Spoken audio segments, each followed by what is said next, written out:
Hi friends, welcome back to Patel computer YouTube channel. ವೀಕ್ಷಕರೇ, ಕರ್ನಾಟಕ ಸರ್ಕಾರ ವತಿಯಿಂದ ಯುವ ನಿಧಿಯ ಫಲಾನುಭವಿಗಳಿಗೆ ಸಿಹಿ ಸುದ್ದಿ ಅಂತ ಹೇಳ್ಬೋದು. ಏನಿದು ಸಿಹಿ ಸುದ್ದಿ, ಇದರ ಬಗ್ಗೆ ಸಂಪೂರ್ಣವಾಗಿ ಮಾಹಿತಿ ವಿಡಿಯೋದಲ್ಲಿ ತಿಳಿಸ್ಕೊಡ್ತೇನೆ. ವಿಡಿಯೋ ಶುರು ಮಾಡೋಕ್ಕಿಂತ ಮುಂಚೆ ನಮ್ಮ ಯೂಟ್ಯೂಬ್ ಚಾನಲ್ಗೆ ಮೊದಲು ಬಾರಿಗೆ ನೋಡ್ತಾ ಇದ್ದರೆ ನಮ್ಮ ಚಾನಲ್ಗೆ ಸಬ್ಸ್ಕ್ರೈಬ್ ಆಗಿ ಹಾಗೂ ಪಕ್ಕದಲ್ಲಿರುವ ಬೆಲ್ ಬಟನನ್ನು ಆನ್ ಮಾಡೋದನ್ನು ಮರಿಬೇಡಿ.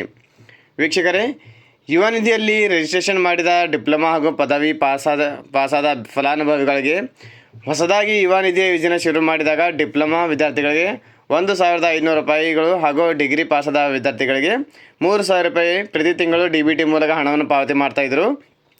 ಆದರೆ ಕಳೆದ 6 ತಿಂಗಳಿನಿಂದ ಪ್ರತಿ 3 ತಿಂಗಳಿಗೊಮ್ಮೆ ಯುವ ನಿಧಿಯ ಫಲಾನುಭವಿಗಳಿಗೆ ಸೆಲ್ಫ್ ಡಿಕ್ಲರೇಷನ್ ಮಾಡಿದವರಿಗೆ ಪ್ರತಿ ತಿಂಗಳು 1,500 ಹಾಗೂ 3,000 ರೂಪಾಯಿಗಳು ಈ ಮೂಲಕ DBT ಮೂಲಕ ಹಣವನ್ನು ಸರ್ಕಾರ ಕಡೆಯಿಂದ ಫಲಾನುಭವಿಗಳ ಖಾತೆಗೆ ಜಮಾ ಮಾಡ್ತಾಯಿದ್ರು. ಅದೇ ರೀತಿಯಾಗಿ ಈ ತಿಂಗಳು ಕೂಡ ಅಂದರೆ ಆಗಸ್ಟ್ ತಿಂಗಳಿನ ಜೂನ್, ಜುಲೈ ಹಾಗೂ ಆಗಸ್ಟ್ ತಿಂಗಳ ಸೆಲ್ಫ್ ಡಿಕ್ಲರೇಷನ್ ಮಾಡಲು ಆಗಸ್ಟ್ 5ನೇ ತಾರೀಕಿನಿಂದ ಸರ್ಕಾರ ಕಡೆಯಿಂದ ಅವಕಾಶವನ್ನು ಕಲ್ಪಿಸಿಕೊಡಲಾಗಿದೆ. ಯಾರು ಈ ತಿಂಗಳಿನಲ್ಲಿ ಆಗಸ್ಟ್ 5ನೇ ತಾರೀಕಿನಿಂದ ಹಾಗೂ ಆಗಸ್ಟ್ 25ನೇ ತಾರೀಕಿನ ಒಳಗಾಗಿ ಸೆಲ್ಫ್ ಡಿಕ್ಲರೇಷನ್ ಮಾಡಲು ಅವಕಾಶ ಕೊಡಲಾಗಿದೆ. ಸೆಲ್ಫ್ ಡಿಕ್ಲರೇಷನ್ ಮಾಡಿದ ಫಲಾನುಭವಿಗಳಿಗೆ ಮಾತ್ರ ಈ 3 ತಿಂಗಳ ಹಣ 9,000 ರೂಪಾಯಿಗಳು ಹಂತವಾಗಿ ನಿಮ್ಮ DBT ಮೂಲಕ ಹಣ ಪಾವತಿ ಮಾಡ್ತಾರೆ. ಸೊ ಯಾವ ರೀತಿಯಾಗಿ ಅದು ಸೆಲ್ಫ್ ಡಿಕ್ಲರೇಷನ್ ಮಾಡಬೇಕು ಅದರ ಬಗ್ಗೆ ಸಿಂಪಲಾಗಿ ಒಂದು ತೋರಿಸ್ಕೊಡ್ತೀನಿ. ಮೊದಲಾಗಿ ಇಲ್ಲಿ ಸೇವಾ ಸಿಂಧು ಸರ್ವಿಸ್ ಪ್ಲಸ್ ಅಂತ ಒಂದು ಲಾಗಿನ್ ಮಾಡ್ಕೋಬೇಕು. ಲಾಗಿನ್ ಆದ ನಂತರ ಇಲ್ಲಿ ಅಪ್ಲೈ ಫಾರ್ ಸರ್ವಿಸ್ ಮೇಲೆ ಕ್ಲಿಕ್ ಮಾಡಿ, ವೀವ್ ಆಲ್ ಸರ್ವಿಸಸ್ ಮೇಲೆ ಕ್ಲಿಕ್ ಮಾಡಿ. ನಂತರ ಫ್ರೆಂಡ್ಸ್, ಈ ಥರ ಒಂದು ಆಪ್ಷನ್ ಬರುತ್ತೆ. ಇಲ್ಲಿ ಸರ್ಚ್ ಆಪ್ಷನಲ್ಲಿ ಯುವ ನಿಧಿ ಅಂತ ಸರ್ಚ್ ಮಾಡಿ.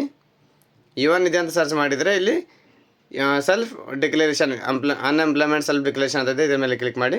ಕ್ಲಿಕ್ ಮಾಡಿದ ನಂತರ ಫ್ರೆಂಡ್ಸ್ ಇಲ್ಲಿ ನೋಡ್ಬೋದು, ಕೌಶಲ್ಯ ಅಭಿವೃದ್ಧಿ, ಉದ್ಯಮಶೀಲತೆ ಮತ್ತು ಜೀವನೋಪಾಯ ಇಲಾಖೆ ವತಿಯಿಂದ ಯುವ ನಿಧಿಯ ತ್ರೈಮಾಸಿಕ ನಿರುದ್ಯೋಗಿ ಸ್ವಯಂ ಘೋಷಣೆ ಅರ್ಜಿ ಅಂತ ಇದೆ. ಇದರ ಮೇಲೆ ಬರಬೇಕು. ಬಂದ ಮೇಲೆ ಫಸ್ಟ್ ಆಫ್ ಆಲ್ ನಿಮಗೆ ಆಧಾರ್ ಅಥೆಂಟಿಕೇಷನ್ ಅಂತ ಕೇಳುತ್ತೆ. ನಿಮ್ಮ ಆಧಾರ್ ನಂಬರ್ ಹಾಕ್ಕೊಂಡು ಆ OTP ಮೂಲಕ ಆಧಾರ್ ಅಥೆಂಟಿಕೇಷನ್ ಮಾಡಬೇಕು. ನಂತರ ಮಾಡಿದ ನಂತರ ಇಲ್ಲಿ ಗೆಟ್ ಆಧಾರ್ ಡೀಟೇಲ್ಸ್ ಅಂತ ಇದೆ. ಇದರ ಮೇಲೆ ಕ್ಲಿಕ್ ಮಾಡಿದಾಗ ಇಲ್ಲಿ ಮೊದಲನೇದಾಗಿ ನಿಮ್ಮ ನೇಮ್ ಆ್ಯಸ್ ಪರ್ ಆಧಾರ್ ಬರುತ್ತೆ, ಯುವ ನಿಧಿ ರಿಜಿಸ್ಟ್ರೇಷನ್ ಅಪ್ಲಿಕೇಶನ್ ನಂಬರ್ ಬರುತ್ತೆ ಹಾಗೂ ನಿಮ್ಮ ಡಿಗ್ರಿಯ ರಿಜಿಸ್ಟ್ರೇಷನ್ ನಂಬರ್ ಬರುತ್ತೆ. ನಂತರ ಇಲ್ಲಿ ಪ್ರೀವಿಯಸ್ ಮಂತ್ ಸೆಲ್ಫ್ ಡಿಕ್ಲರೇಷನ್ ಅಂತ ಆಪ್ಷನ್ ಇದೆ. ಇದರಲ್ಲಿ ಜೂನ್, ಜುಲೈ ಅಂತ ಆಲ್ರೆಡಿ ಟಿಕ್ ಆಗಿರುತ್ತೆ. ಆಗಸ್ಟ್ ಮೇಲೆ ನಾವು ಇಲ್ಲಿ ಟಿಕ್ ಮಾಡಬೇಕು. ಟಿಕ್ ಮಾಡಿದ ನಂತರ ಇಲ್ಲಿ ಎಸ್ ಆರ್ ನೋ ಅಂತ ಆಪ್ಷನ್ ಇದೆ. ಎಸ್ ಮೇಲೆ ಕ್ಲಿಕ್ ಮಾಡಿದ ನಂತರ ಕೆಳಗಡೆ ಇಲ್ಲಿ ಕ್ಯಾಪ್ಚಾ ಅಂತ ಹಾಕೋವಂಥ ಒಂದು ಆಪ್ಷನ್ ಇರುತ್ತೆ. ಕ್ಯಾಪ್ಚಾ ಹಾಕ್ಕೊಂಡು ಸಬ್ಮಿಟ್ ಮೇಲೆ ಕ್ಲಿಕ್ ಮಾಡಿದಾಗ ಇನ್ನೊಂದು ಆಪ್ಷನ್ ಬರುತ್ತೆ. ಮತ್ತೆ ಸಬ್ಮಿಟ್ ಮಾಡಿ ನಂತರ ನಿಮ್ಮ ಸೆಲ್ಫ್ ಡಿಕ್ಲರೇಷನ್ ಕಂಪ್ಲೀಟ್ ಆಗುತ್ತೆ.